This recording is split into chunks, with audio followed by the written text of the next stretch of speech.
point de marché du vendredi 1er décembre 2017. Alors aujourd'hui, on va faire un rapide tour du marché, ce qui s'est passé hier. Alors comme vous le savez, au niveau de l'actualité fondamentale, on a eu un accord qui a été trouvé entre l'OPEP et les membres partenaires de l'OPEP, mais qui ne font pas partie du cartel, comme par exemple la Russie. Donc l'accord porte sur une nouvelle extension du gel de la production de 9 mois, c'est-à-dire jusqu'à la fin de l'année 2018. Maintenant, pour ce qui est du montant, il sera débattu en juin. Voilà, donc on ne connaît pas encore le montant du gel de la production. Et enfin, la réforme fiscale, John McFly, le sénateur républicain qui a annoncé qu'il avait voté en faveur de la réforme fiscale, cette dernière, sera votée à partir de cet après-midi en heure française. Et encore, en fait, la réforme fiscale, elle sera votée à partir de 11 heures, heure américaine, au Sénat. Donc ça veut dire 17 heures, 17 heures de long, 18 heures françaises. Donc euh, en fin d'après-midi, nous aurons la réforme fiscale qui pourrait être votée. Voilà. Donc aujourd'hui, séance plutôt qui pourrait être très volatile avant la clôture de la semaine. On commence tout de suite par l'investissement égal sur le risque. Le trading avec effet de levier amplifie toujours les gains et les pertes. Un compte risque limité présente un risque de perte du capital investi. L'investissement sur compte titre présente un risque de perte en capital. IG fournit exclusivement un service d'exécution d'ordre. La présentation est à titre indicatif et ne saurait être considérée comme un conseil ou une recommandation. Alors bonjour à tous, bonjour Bruno, j'espère que vous allez bien. L'euro-dollar, les bandes du jour très bien. Didier que je salue également, François c'est pareil, Phil de même, voilà Gilles, Frédéric, voilà bonjour à toutes et à tous chers auditeurs et auditrices. Alors on commence tout de suite par le débriefing de la séance d'hier à Wall Street et ce matin en Asie. Le DXY qui perd du terrain sous fond de hausse des rendements obligataires américains, encore une fois impacté par la réforme fiscale américaine. Du côté des marchés actions, ils ont gentiment accueilli les propos de John McFly, même si bon, c'était un petit peu prévisible.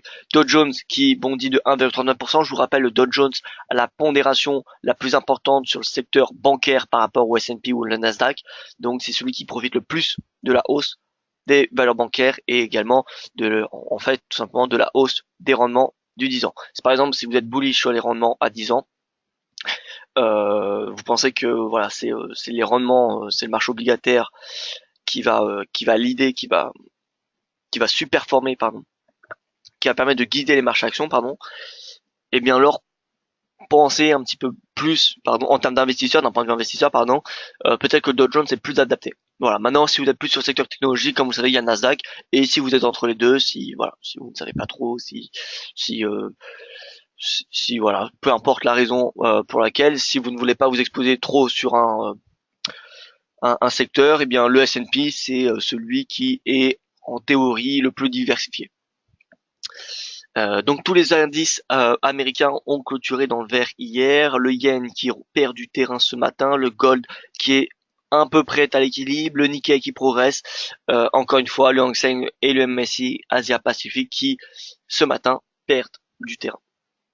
On regarde le calendrier économique de la journée, on a eu l'inflation japonaise qui a été publiée cette nuit, l'inflation qui, comme vous pouvez le voir, est ressortie en légère hausse, donc IPC hors alimentation, alors attention, c'est pas l'IPC Core, l'IPC Core est juste là, l'IPC Core est dans la lignée du consensus, l'IPC classique, l'IPC national 0,2 contre 0,7, donc c'est pas une très très bonne nouvelle non plus, donc voilà, mais l'IPC Core, on peut voir qu'il est à 0,2%, il est à 0,2%, donc bon, inflation extrêmement basse, mais bon, c'est pas une excellente nouvelle. Nous avons eu l'indice PMI manufacturé Kexin cette fois-ci, qui a été publié en léger repli, 50,8 alors que le marché s'attendait à 50,9, donc une baisse plus accentuée que ce que prévoyait le marché. Ce qui fait pression, hein, c'est pour cela sur les marchés actions asiatiques ce matin. Nous aurons sinon le PIB canadien, le PIB, le taux de chômage. Bon, il va être intéressant, mais bon, c'est pas ce qui va faire le plus marché influencer le marché, pardon. Ça va être vraiment le PIB. Et enfin, cet après-midi, 16 heures, les indices ISM manufacturiers. tout simplement. Donc pas d'annonce de la zone euro, pas d'annonce de la zone euro, donc ce matin ça devrait être plutôt tranquille. Alors, un graphique avant de d'attaquer sur la plateforme Pro Real Time. Regardez un petit peu le fameux spread du T-Note et du Bond qui a inversé en noir avec le cours de l'euro-dollar. On peut voir que depuis le début du mois de novembre, à peu près mi-novembre, pardon, depuis la mi-novembre, on a une divergence entre l'euro-dollar et le spread. Comme vous pouvez constater, nous avons l'euro-dollar qui progresse,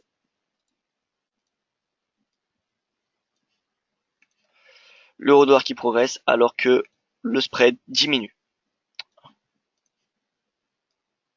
Voilà, donc prudence sur les stratégies acheteuses sur le dollar, même si voilà, on a quand même des statistiques macroéconomiques qui s'améliorent en zone euro fortement et durablement depuis le début de l'année, depuis 2017, c'est presque une année sans faute pour la zone euro. En même temps, elle est soutenue par une politique monétaire extrêmement accommodante, mais on peut voir que depuis, si on compare les chiffres début d'année en juin et aujourd'hui, ils sont tous, je dirais quasiment tous meilleurs à chaque mesure. Donc voilà, la zone euro, il y a une tendance macroéconomique qui s'améliore et les perspectives à court moyen terme, c'est-à-dire pour les 6 prochains mois, sont plutôt positifs également. Donc on devrait connaître le même rythme. Donc d'un point de vue analyse macroéconomique, j'aurais tendance à dire d'acheter l'euro. Voilà, étant donné que les États-Unis, certes, on a des statistiques meilleures, mais on semble être en train de toucher le plafond, c'est-à-dire que voilà, le moteur américain, il semble tourner à plein régime et qu'il ne puisse pas tourner beaucoup plus vite. Alors que la zone euro, on a un moteur qui est peut-être un petit peu plus lent, euh, un moteur qui est un petit peu plus lent, qui progresse, qui monte en régime et qui a une perspective encore d'évolution euh, plutôt importante et exploitable. Voilà, c'est pour cette raison que d'un point de vue fondamental, moi l'euro-dollar, j'ai plutôt envie de croire à la hausse. Maintenant, je préfère rester prudent sur les positions acheteuses. Voilà. Si le spread revient à la hausse, enfin là il est inversé, donc c'est-à-dire que si le spread revient à la baisse, dans ce cas-là, l'euro-dollar, on pourra l'acheter au-dessus des 1,20. Maintenant, tant que le spread est orienté, vous voyez, diverge avec le prix, avec l'euro-dollar, ça va être compliqué de mettre en place avec une forte conviction des stratégies haussières sur l'euro-dollar au-delà des 1,20. Voilà. Là, je pense que l'euro-dollar va chercher les 1,20. En tout cas, c'était un petit peu l'objectif qu'on avait en début de semaine. En début de semaine ou en milieu de semaine, je ne me souviens plus exactement le jour. Euh, donc voilà, c'était payer le prix de clôture. Alors, je ne sais pas si je l'ai dit en webinaire ou dans mon article. Euh, alors, peut-être dans mon article que j'ai écrit hier. Bref, l'euro-dollar, c'était au-dessus de ce pivot-là. Stratégie acheteuse jusqu'à 1,20, en dessous, stratégie vendeuse jusqu'à la moyenne mobile à 50 jours. Voir que le RSI a parfaitement rebondi sur 60, qui sert de niveau de support, comme vous pouvez constater. Le momentum est quand même assez loin d'une zone d'excès, donc voilà, tout mène à croire que à court terme, en tout cas, l'euro-dollar peut progresser jusqu'à au moins 1,20. Mais pour mettre en place des stratégies acheteuses au-dessus des 1,20, encore une fois, comme je viens de vous l'indiquer, j'attendrai que ce spread se remette dans la direction du cours.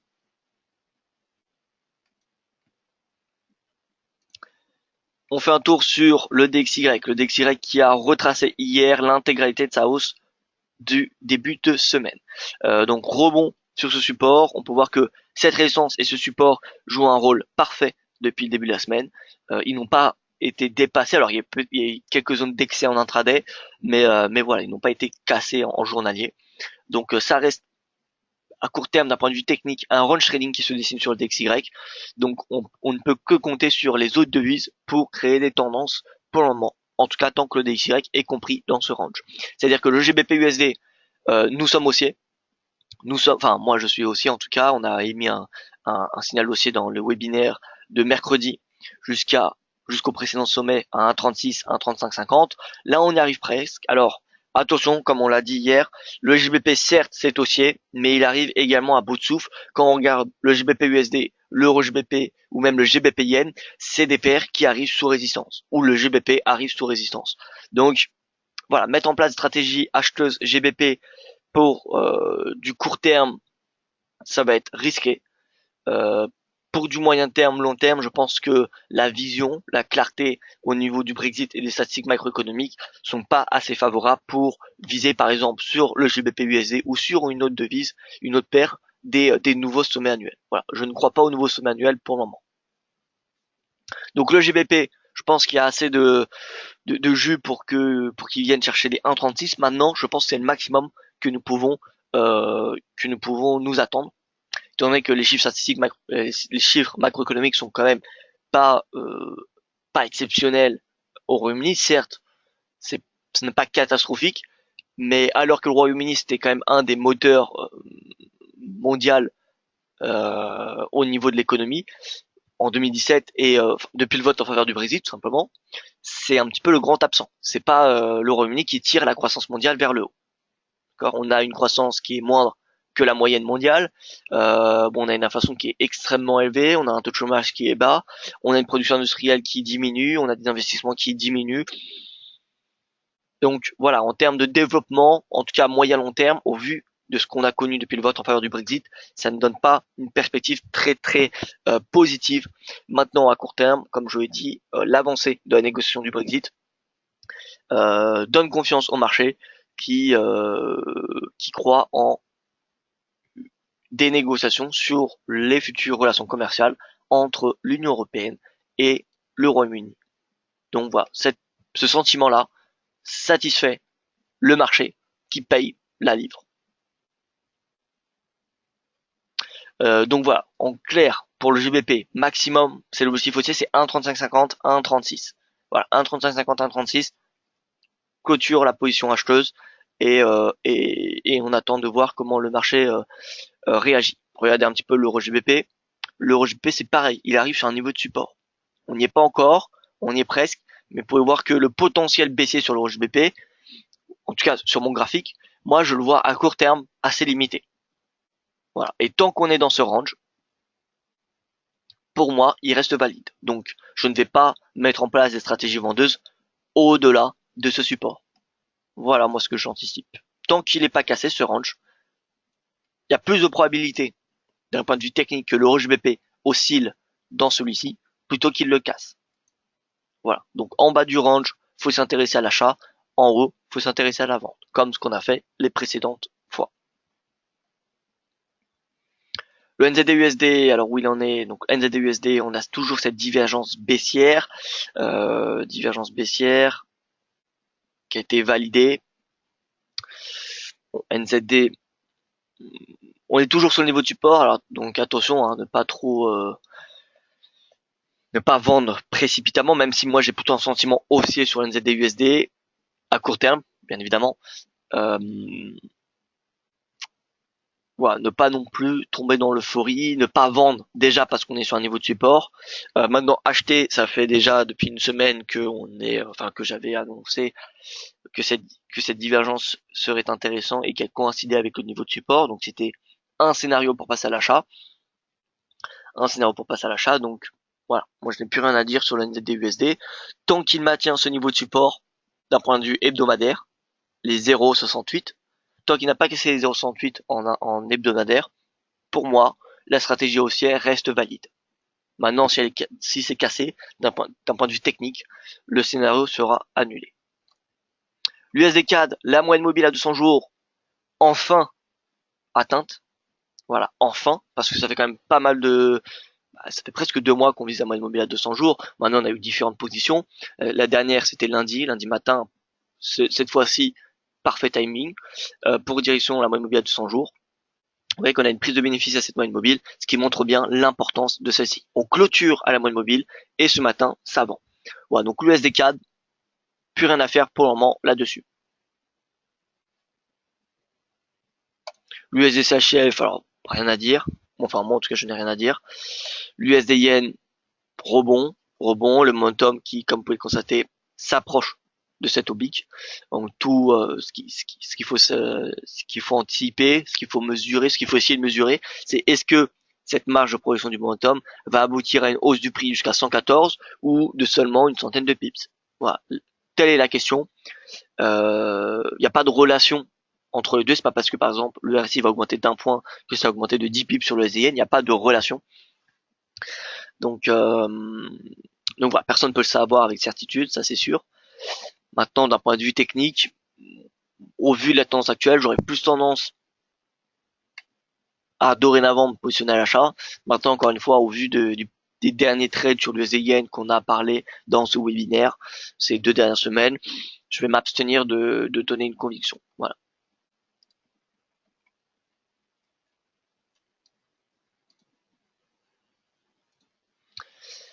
Et la USD, voilà, pareil, on a cette divergence baissière qui est en train de se mettre en place. Tant qu'elle n'est pas validée, concrètement, le cours peut très bien continuer à glisser. Et je vous rappelle que moi, mon scénario baissier, il est déjà cette oblique haussière qui vient chercher tous les points bas. Et enfin, 0,7425. Voilà, maintenant pour viser 0,7425, il faudrait une clôture hebdomadaire de cette oblique. Et il ne faudrait pas que la divergence haussière soit validée. Donc, voilà, prudence, j'ai envie de dire, sur la USD. Déjà, si le cours atteint les 0,75, ce qui correspond environ à cette oblique haussière, ce serait déjà une bonne chose.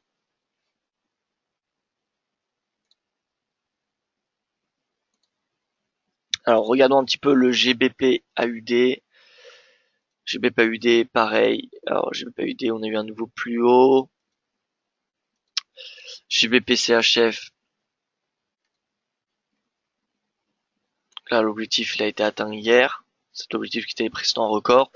Bah non, je pense qu'il a un peu de, il a une marge pour progresser jusqu'à 1,35. Maintenant, encore une fois, je vous rappelle, la livre, elle arrive sous résistance, que ce soit face au dollar, à l'euro ou au yen. Donc, prudence.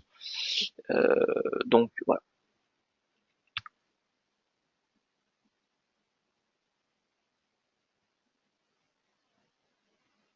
Alors, on passe sur les marchés actions. Rapide tour sur le Nikkei qui bute sous les 23 000 points, ce qui montre bien qu'il n'y a pas suffisamment de momentum pour le moment pour casser ce seuil psychologique, bien que hier le cours a très bien rebondi. Hein. Le cours a pris près de 500 points sur le Nikkei, donc ce qui est quand même assez important. Maintenant, ça montre bien que la réforme fiscale est attendue. Comme vous pouvez voir, le rebond sur le Nikkei est quasiment au même timing. Vous voyez que le jeudi 16 novembre, c'est quasiment le même timing sur l'Eurostoxx et sur Wall Street. Sur le 16 novembre, 16 novembre, c'était ici. Donc voilà, c'est vraiment cette réforme fiscale qui va dicter les marchés actions, tout simplement. Donc là, on a Wall Street qui a marqué des nouveaux records, que ce soit le Dow ou le S&P. On a des valeurs tech qui reviennent. Donc le Nikkei, bon, moi je pense que cette réforme fiscale va être votée. Après, c'est la pure spéculation. Honnêtement, je n'ai pas plus d'informations que vous sur la réforme fiscale. Je ne suis pas au Sénat américain, donc je ne peux pas savoir. Maintenant, je pense qu'elle va être votée. Sinon, ça serait plutôt catastrophique pour les marchés.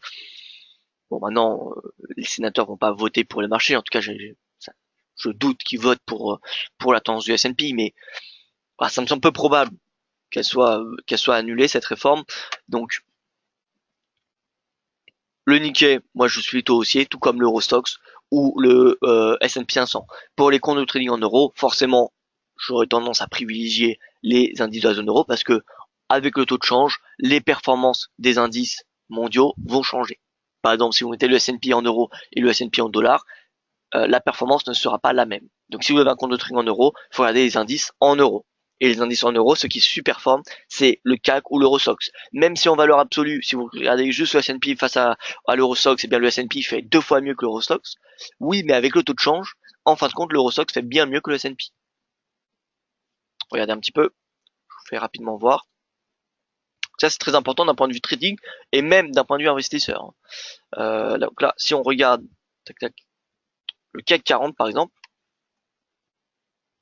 alors on va mettre plutôt l'Eurostoxx. Là, on a l'Eurostoxx 50 et on va le comparer avec le S&P. Donc là, on a le S&P en rouge. Et si on met le S&P en euros,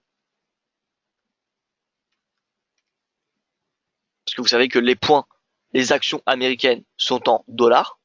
Donc les points du S&P, puisque c'est un indice, c'est en dollars. Si on met le S&P en euros, vous l'avez en orange. Le S&P classique, ça c'est la valeur absolue, c'est celui que vous comparez normalement sur les plateformes. Vous pouvez voir qu'il fait légèrement mieux que l'Eurostoxx, légèrement mieux. Alors là, c'est depuis décembre, là c'est sur un an. Si on met depuis le début de l'année, on peut voir que le S&P fait bien mieux que l'Eurostoxx. Mais par contre, si on regarde les deux en euros, donc l'Eurostoxx est déjà en cote en euros, eh bien c'est l'Eurostoxx qui fait mieux. Voilà, il fait quand même bien mieux que le S&P en euros. Voilà. Et sur un an, ça fait quand même plus 18%. Ce qui n'est pas non plus totalement négligeable, alors que si vous aviez acheté le S&P sur votre compte en euros, eh bien ça faisait que 8,25 en réel. Voilà, donc c'est pour cela que, pour cette même raison, je préfère privilégier les indices de la zone euro d'un point de vue trading ou même pour les investisseurs qui sont parmi nous. Donc l'Eurostoxx 50, on est sur cette oblique. On avait raté le timing du 16 novembre. Là, on est d'un point de vue technique sur un niveau extrêmement intéressant pour passer à l'achat. Je m'explique. On est sur cette oblique qui n'a pas été cassée, dépassée, clôturée, parce que comme vous voulez depuis le référendum italien, vous voyez, donc c'est quand même une belle oblique qui date maintenant de 1 an. On a le momentum qui est globalement haussier. On est également sur un support technique. On est sur l'un des plus hauts prix de clôture mensuels de l'année. Vous voyez, on est sur, pas sur le plus haut prix de clôture mensuel de l'année. On est sur le précédent sommet de mai de 2017, le précédent sommet mensuel de l'année, qui a été par la suite dépassé en septembre. Voilà. Donc voilà, moi, ce niveau, en plus on est près de la moyenne mobile de 100 jours, honnêtement, d'un point de vue technique, ça se trouve ça va casser à cause de la réforme fiscale, mais d'un point de vue technique, je ne peux pas passer à côté de cette configuration là. Voilà, donc concrètement, techniquement, voilà, moi c'est ce que j'ai envie de dire, stratégie acheteuse jusqu'au sommet. En tout cas, d'un point de vue technique, ça se justifie complètement. Peut-être qu'on aura des zones d'excès en dessous un petit peu, peut-être qu'on va venir atteindre la moyenne mobile de 100 jours, mais je ne préfère pas rater le train qui était passé déjà le 16 novembre. Donc voilà, quitte à ce qu'on perde une cinquantaine de points et qu'ensuite on rebondisse, je préfère me positionner, en tout cas m'affirmer devant vous à la hausse dès maintenant, prendre le risque, plutôt que voir ça la semaine prochaine et qu'il soit déjà 100 points plus haut. Voilà. Le CAC, un petit peu au milieu de nulle part, on a réintégré cette moyenne mobile à 50 jours, pas grand chose à dire sur le CAC 40. Niveau de support peut-être intéressant sur les 5365 points, qui correspondent, vous pouvez voir, au plus bas prix de clôture journalier depuis le début de la semaine, et le niveau de résistance, ce sera 5400. Comme vous l'aurez compris, la réforme fiscale américaine, ça sera à partir de 17h heure française cet après-midi. 17h à 17h30, il y a les indices européens qui clôturent. Donc ce sera plutôt des gaps qu'on aura ce week-end. Donc voilà, si vous voulez pas vous exposer ce week-end sur les indices européens, étant donné qu'on a une réforme fiscale qui n'aura pas été pressée, eh bien c'est tout à fait logique.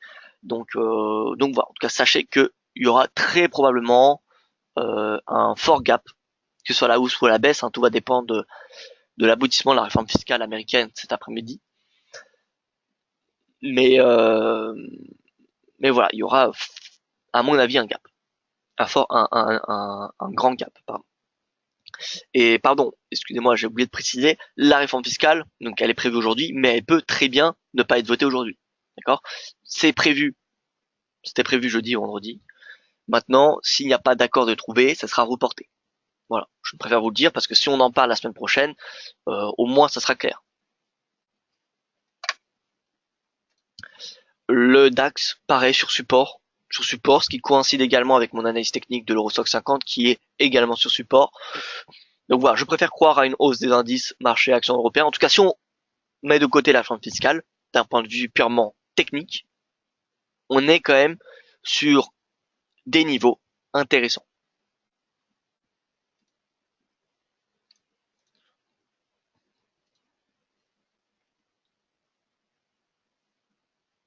Avec l'Eurostoxx 50, là, on avait vraiment un niveau, c'était impressionnant. Allez, 50% de retraitement de Fibonacci. La moyenne mobile à 200 jours, l'oblique haussière. Honnêtement, Voilà, il manquait plus qu'un seul psychologique. Alors on y était même. On était à 3550 à peu près. Bon, c'était vraiment le point d'entrée parfait le 16 novembre. Voilà, je ne l'ai pas vu, mais bon, tant pis. Alors j'ai des questions. Alors tac tac tac. Bonjour à tous. Voilà.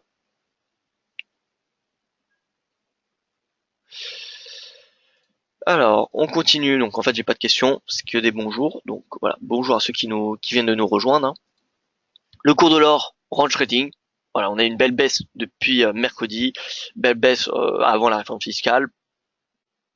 Voilà, en attendant la cassure de ce range qui est entre la moyenne mobile à 200 jours et les 1300, eh bien, c'est comme l'euro JBP, c'est stratégie de range trading. Donc, achat à la moyenne mobile à 200 jours, actuellement aux alentours des 1275, et vente à 1300.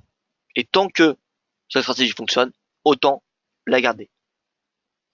Voilà, maintenant, plus la réforme fiscale va se faire attendre, et plus le breakout qui suivra le gold sera important.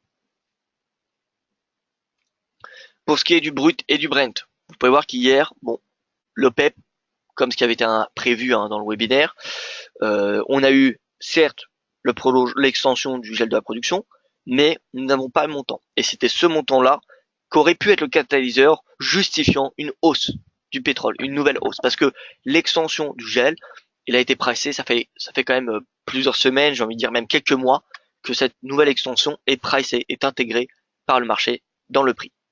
Maintenant, le montant, c'était vraiment le point d'interrogation. Et voilà, l'OPEP, la Russie ont répondu clairement hier. Le montant sera revu en juin 2018. Donc rendez-vous en juin 2018 pour connaître le montant du gel de la production jusqu'à décembre. Euh, donc voilà, pas vraiment de catalyseur qui pourrait justifier une hausse sur les marchés du pétrole. Voilà, bon, maintenant on est d'un point de vue technique dans une tendance haussière. Le momentum, regardez ici, on est quand même avec une oblique sur le brut. Sur le Brent, elle est un petit peu plus légère. Voilà, on est juste ici, vous voyez.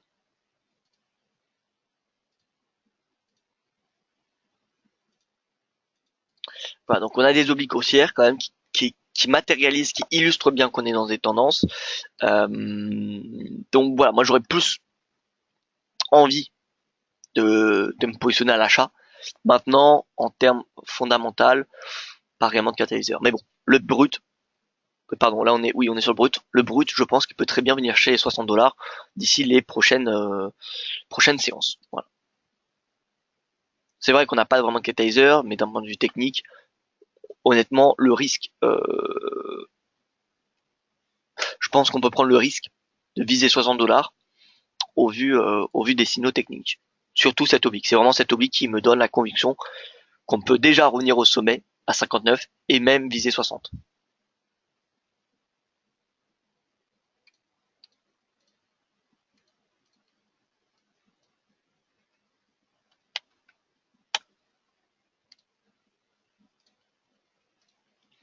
Voilà, après 60, ça va être compliqué de le dépasser. Pourquoi? Parce que déjà, c'est un saut psychologique. Et en plus de cela, c'est le prix de clôture, vous voyez, de ce plus haut en avril 2015.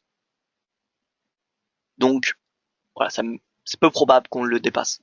En tout cas, pour moi, il n'y a pas les catalyseurs, comme je l'ai dit. Donc, brut, direction 60 dollars, pourquoi pas? Le Brent qui a 63, je pense qu'on peut viser 65, qui a faux fils de résistance au début du mois de novembre. Voilà. En tout cas, tant que cette oblique n'est pas cassée, et tant que la moyenne mobile à 50 jours est en dessous du cours, eh bien j'ai envie de dire que la tendance haussière reste valide et qu'il faut plutôt privilégier les positions acheteuses que vendeuses.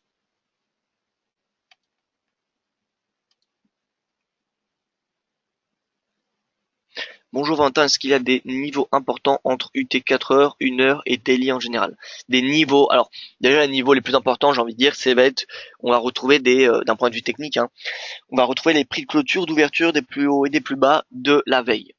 Ce qui est ni plus ni moins à peu près que les points pivots. Voilà, donc déjà les points pivots, pour que ce soit du 4 heures, du 1 heure, en daily ça vaut pas la peine, mais 4 heures, 1 heure, le pivot. Déjà un indicateur pivot, point pivot, ça va vous donner des niveaux quand même assez importants. Maintenant, vous pouvez également tracer les prix d'ouverture, de fermeture, le plus haut, le plus bas de la veille. Ça va être des niveaux également importants et également de la semaine en cours. Comment l'Eurostoxx peut rebondir avec un Dow Jones aussi élevé? Bah écoutez, déjà, si on a depuis le début de la semaine déjà d'un point de vue fondamental, hein, des discussions entre le gouvernement, entre le parti d'Angela Merkel et le SPD, qui, en tout cas, sont plus ouvertes que la semaine dernière. Donc déjà, on a un contexte. Alors, ça n'est pas encore fait, hein, on n'a pas de coalition qui a été formée, mais on a un contexte quand même qui semble, en tout cas de loin, s'améliorer en Allemagne. Donc déjà, ça peut être un facteur. Ce facteur de l'Allemagne peut être un catalyseur justifiant une hausse de l'Eurostoxx. Parce qu'aujourd'hui, si on n'a pas de réelle hausse de l'Eurostoxx alors que Wall Street marque des nouveaux records, c'est parce qu'on a la Catalogne et l'Allemagne. Mais surtout l'Allemagne, parce que l'Allemagne, comme vous savez, c'est le moteur de la zone euro. Bon, certes, la Catalogne, c'est important, mais voilà, ça ne vaut pas non plus la politique allemande. Étant donné que la politique allemande, pour l'Allemand, il n'y a pas de gouvernement en place en Allemagne, il n'y a pas de gouvernement exécutif, effectif, qui puisse gouverner, la zone euro est en stand-by. Il y a quasiment rien, il n'y a aucune grande réforme qui peut être votée sans l'Allemagne. Alors que la Catalogne, c'est un débat en interne, c'est un problème dans l'Espagne, et ça ne remet pas en cause la gouvernance de la zone euro. Vous voyez. Donc, je veux dire que le risque n'est pas le même. Et donc la situation en Allemagne est vraiment l'un des catalyseurs qui pourrait justifier une hausse de l'Eurostoxx à 50. Voilà, d'un point de vue fondamental. Maintenant, oui, le Dow Jones, il est haut, il est très très haut, mais bon, ça fait quand même pas mal de semaines, pas mal de mois que tout le monde le dit, et pourtant, il marque des nouveaux records. Donc, il semblerait, honnêtement, on a du mal à voir où le Dow Jones pourrait s'arrêter, où le S&P pourrait s'arrêter, où le Nasdaq pourrait s'arrêter, parce que ça fait depuis des mois, voire même quelques années, que, bon, j'exagère peut-être, mais au moins ça fait plusieurs mois que, j'ai envie de dire, une majorité d'analystes disent que ça va retracer, ça va se retourner, Wall Street est trop haut, surévalué. Voilà, pour X raisons, ça va se retourner, et pourtant, presque chaque semaine, Wall Street nous prouve le contraire. Bon, donc, moi je ne préfère pas en prendre en compte le risque, la, comment dire, la hauteur. Je ne fais plus, comment dire, je ne prends plus en considération la hauteur de Wall Street pour mes analyses. Je constate que Wall Street est haussier, ça donne un opinion haussier sur les valeurs risquées. Voilà. Maintenant, où se situe le Dow Jones? Ça fait un an qu'on aurait pu dire que le Dow Jones est trop haut, et pourtant, il marque des nouveaux records. On a la réduction du bilan de la Fed qui est l'un des points majeurs qui pourrait affecter le Dow, et pourtant le Dow est en très bonne santé. Que ce soit le Dow, pardon, le S&P ou le Nasdaq, peu importe. Donc voilà, moi, regardez le Dow Jones me dire qu'il est trop haut, honnêtement, j'ai arrêté de me le dire. Pour être honnête avec vous. En même temps, si on prend un petit peu de recul, c'est ce que je discutais avec, je ne sais plus qui, avec un autre analyste, Vincent Bois, que vous devez connaître, un analyste IG qui travaille également pour Daily FX France. Au vu des, comment dire, des bilans des banques centrales, au vu de la liquidité des milliers de milliards qu'ils ont injectés dans les marchés, il faut bien que l'argent se retrouve quelque part. Donc ça, oui, il y a des bulles qui se forment. Est-ce que Wall Street est dans une bulle? Ça se discute. Mais voilà, faut bien que l'argent se retrouve quelque part. Les banques centrales créent de l'argent. Ils ont créé énormément d'argent. Donc voilà, ça se répercute quelque part. Et oui, le Dow Jones est très évalué, peut-être trop évalué. Maintenant, au vu de ce que les banques centrales ont créé comme monnaie, ont inondé les marchés, ça ne m'étonne pas non plus.